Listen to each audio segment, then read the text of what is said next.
Hi, in this video we are going to implement serial in parallel output shift register using Logisim. Okay.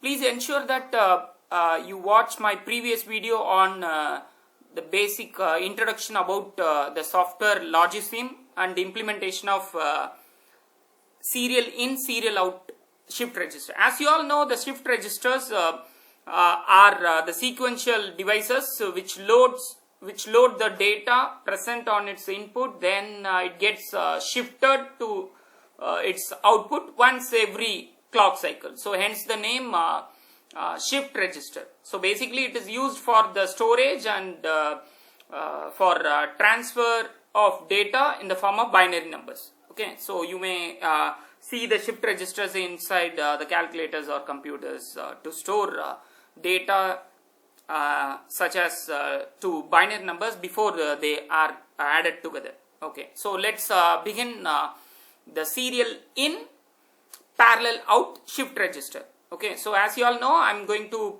use Logisim, where I can directly take the D flip-flop from the tool. Okay, so we are going to now use 3-bit binary information. Okay, so that is 3-bit SIPO shift register. So as you all know, the number of bit is equal to the number of flip-flop. Okay, so the first one, then I'll do the Control C, Control V. This I'll take it to here.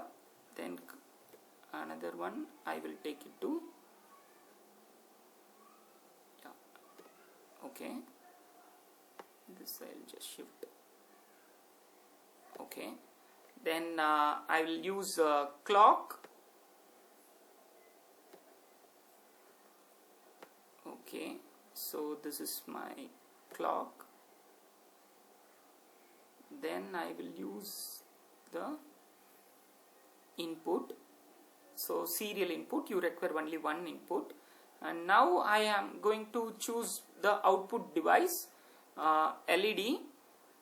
See, I require 3 LEDs, right? Because you are going to have parallel output, right? So Control C, Control V. See, if you could see my previous video, in that previous video also I have used 3 LEDs just to see the intermediate results. In the SISO, we have one input and the output at the last stage. Since I want to see the intermediate stage, I used 3 LEDs. Now we require 3 LEDs because the output is parallel, right? So let me keep here, then it would be easy to visualize. Okay, yeah. So I have serial input, clock and 3 D flip-flop. Then I have the output. Okay, let me change this to the green when it is on. Okay, so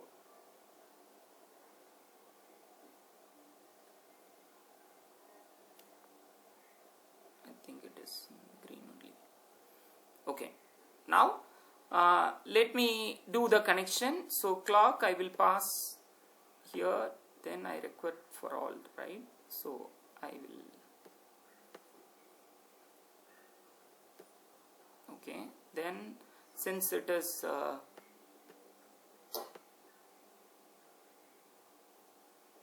shift register, we give the output of first flip-flop to the input of the next flip-flop.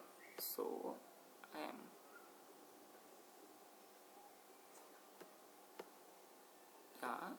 then I am going to pass on my serial input. Okay, then I will take the output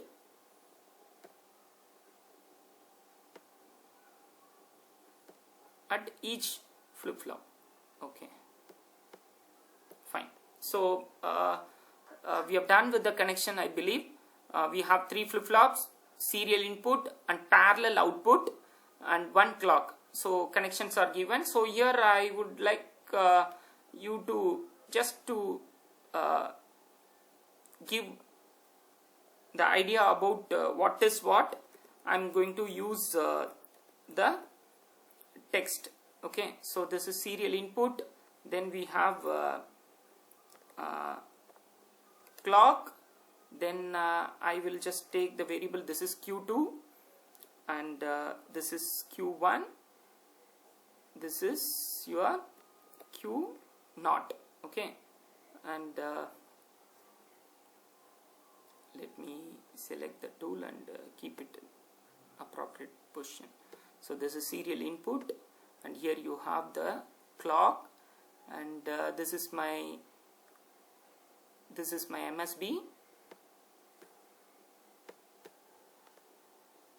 This one is Q1 and this is my LSB. Okay, so we have done with the connections and label, and let's look at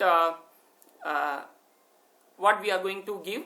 As I said, I'm going to pass on the binary information 1, 0, 1. Okay, so initially, if you look at the truth table, this is MSB and this is Q0 is LSB. Initially, I'm not giving any clock pulse as they are in the reset position. As you can see, 0, 0, 0. Okay, so now I'm going to pass on my first serial input. So let me go and give my first serial input. As you can see, the color, this bright green represents that it carries bit 1.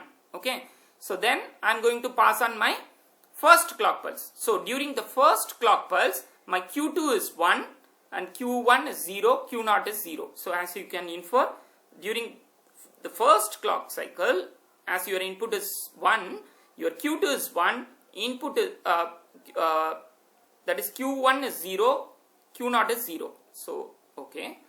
Then I am going to pass on my next bit, that is 0. Then I will just switch off, then switch on. Okay. So now, what is this? I am getting Q2 is 0. Just a minute.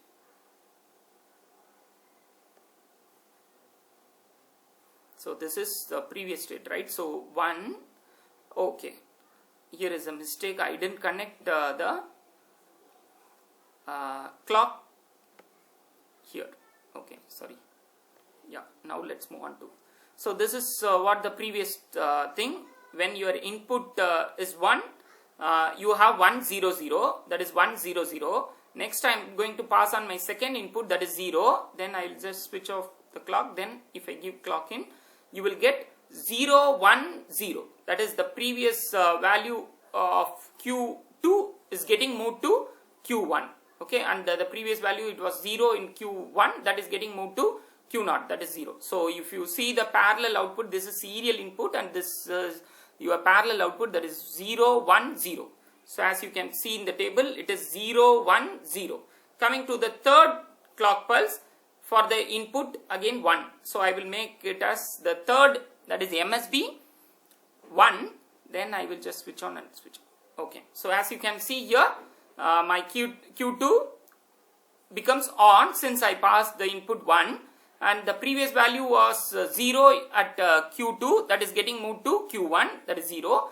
And the previous value for Q1 was 1, that is getting moved to Q0. As you can see here, during the, that is at the end of the third clock pulse, you get your output. This is what my input, right? Serial input 1, 0, 1. Okay, my LSB is 1 and my MSB is also 1 and the intermediate bit is 0. So my serial input was 1, 0, 1.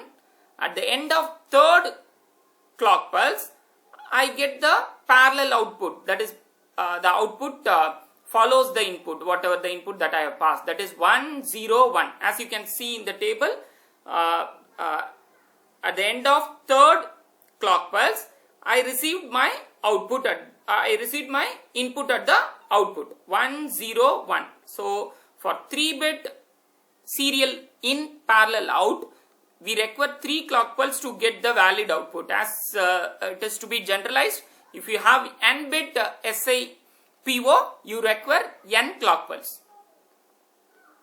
I hope you enjoyed this video. Thank you.